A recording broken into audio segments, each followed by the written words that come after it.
Usap-usapan ngayong linggo ang tunay na pagkatao ng ang alkalde ng Bamban, Tarlac na si Mayor Alice Guo na iniuugnay sa mga Philippine Offshore Gaming Operator, POGO, sa lalawigan. Inusisa ang pagkakasangkot niya sa POGO sa pagdinig ng Senado kamakailan, ngunit lalo lamang dumami ang mga katanungan sa kanyang pagkatao matapos mapag-alamang wala siyang school at hospital records hinggil sa kanyang kapanganakan. Kinikilala si Guo bilang kauna-unahang babaeng alkalde ng Bamban, isang second-class municipality sa pinakatimog na bahagi ng Tarlac. Tinatayang may higit 45,000 botante ang lalawigan noong 2022 elections.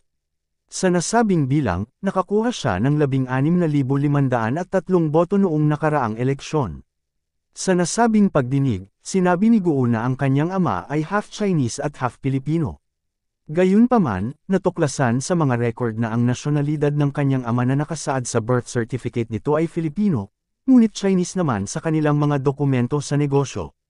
At sa kakatanungan natin kahapon, inamin ni Mayor Alice na John Zong Guo, pala ang totoong pangalan ng kanyang ama, at yung Angelito Guo ay Filipino name lang daw, ani Senador Risa Hontiveros. Walang hospital at school records. Itinanong din kay Guo ang tungkol sa kanyang hospital record, na hindi niya raw maibibigay dahil ipinanganak daw siya sa loob ng kanilang tahanan. Hindi rin masagot ng alkalde kung saan ang lokasyon ng bahay na tinutukoy niya. Inusisa rin ng mga senador kung bakit nerehistro lamang ang kanyang kapanganakan noong 2003, 17 taon matapos siyang ipanganak. Wala ring may pakitang school record si Guo. Paliwanag niya, nag-homeschool siya noong elementary hanggang high school at hindi rin siya tumuntong sa kolehiyo. Pero naghinala si Hontiveros kay Guo dahil hindi nito mabanggit ang kanyang homeschool provider. Sorry na lang, naging homeschool parent din ako kaya alam ko. Ang bawat estudyante at magulang na nagha-homeschool ay meron kaming homeschool provider. So, bakit hindi niya alam?